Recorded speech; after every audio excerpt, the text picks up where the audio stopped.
Hi అండి. నమస్తే. Welcome to Akshaya's kitchen. ఈరోజు మన అక్షయాస్ కిచెన్‌లో సింపుల్‌గా చేసుకునే ఒక కేక్‌నైతే ఎలా చేసుకోవాలో చూద్దాం.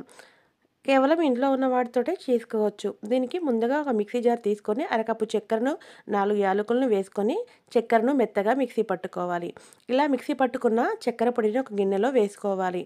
ఇప్పుడు అరకప్పు చక్కెర తీసుకున్నాం కదా! ఒక కప్పు గోధుమ పిండిననేది తీసుకోవాలి. నేను మల్టీగ్రెయిన్ గోధుమ పిండినైతే తీసుకున్నాను. కావాలంటే జల్లించుకోండి. నేనైతే జల్లించుకోలేదు. ఇప్పుడు హాఫ్ టీ స్పూన్ వంట సోడాని, కొద్దిగా ఆయిల్ వేసుకొని మొత్తం కలిసేలాగా కలుపుకోవాలి. ఇలా కలుపుకున్న తర్వాత కొద్ది కొద్దిగా పాలను వేసుకొని కేక్ బ్యాటర్ ఎలా ప్రిపేర్ చేసుకుంటామో అందరికీ తెలుసు కదా! అలా అయితే ప్రిపేర్ చేసుకోవాలి. కొంచెం జారుడుగా అయితే ప్రిపేర్ చేసుకోవాలి. కొద్ది కొద్దిగా పాలను వేసుకుంటూ కలుపుకోవాలి. ఒకేసారి వేసుకుంటే లూజ్ అయిపోతుంది. తర్వాత స్టవ్ ఆన్ చేసుకొని స్టవ్ పైన ఒక వెడల్పుగా ఉండే గిన్నెను పెట్టుకొని ఉప్పునైతే ఇలా స్ప్రెడ్ చేసుకొని ఒక స్టాండ్‌ని పెట్టుకొని మూత పెట్టుకొని గిన్నెనైతే హీట్ చేసుకోవాలి. ఈలోపు మన ఇంట్లో ఇలాంటి చిన్న చిన్న బౌల్స్ ఉంటాయి కదా! వీటికైతే ఆయిల్ అప్లై చేసుకోవాలి.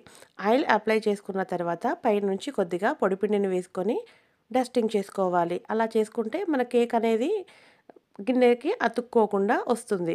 ఇప్పుడు మనం రెడీ చేసుకున్న బ్యాటర్‌నైతే ఈ గిన్నెలలో వేసుకోవాలి.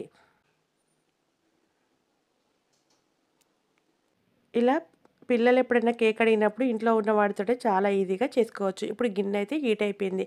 అడుగున ఒక ప్లేట్‌ని పెట్టుకొని మనం రెడీ చేసుకున్న గిన్నెలనైతే ఆ గిన్నెలో పెట్టేసుకొని మూత పెట్టుకొని మీడియం ఫ్లేమ్‌లో ఒక 20 నిమిషాలైతే కుక్ చేసుకోవాలి. ఇలా టూత్ పిక్‌తో కానీ లేదా నైఫ్‌తో కానీ గుచ్చి చూస్తే మనకు అర్థమవుతుంది. ఏదైనా తడిగా వచ్చిందంటే మరొక 5-10 నిమిషాలు కుక్ చేసుకుంటే కేక్ అయితే రెడీ అయిపోతుంది. సింపుల్‌గా చేసుకునే ఈ కేక్‌ని మీరు కూడా తప్పకుండా ట్రై చేయండి. వీడియో నచ్చితే లైక్ చేయండి, షేర్ చేయండి. మరిన్ని వీడియోల కోసం మన ఛానల్‌ని సబ్స్క్రైబ్ చేసుకోండి. Thank you so much for watching.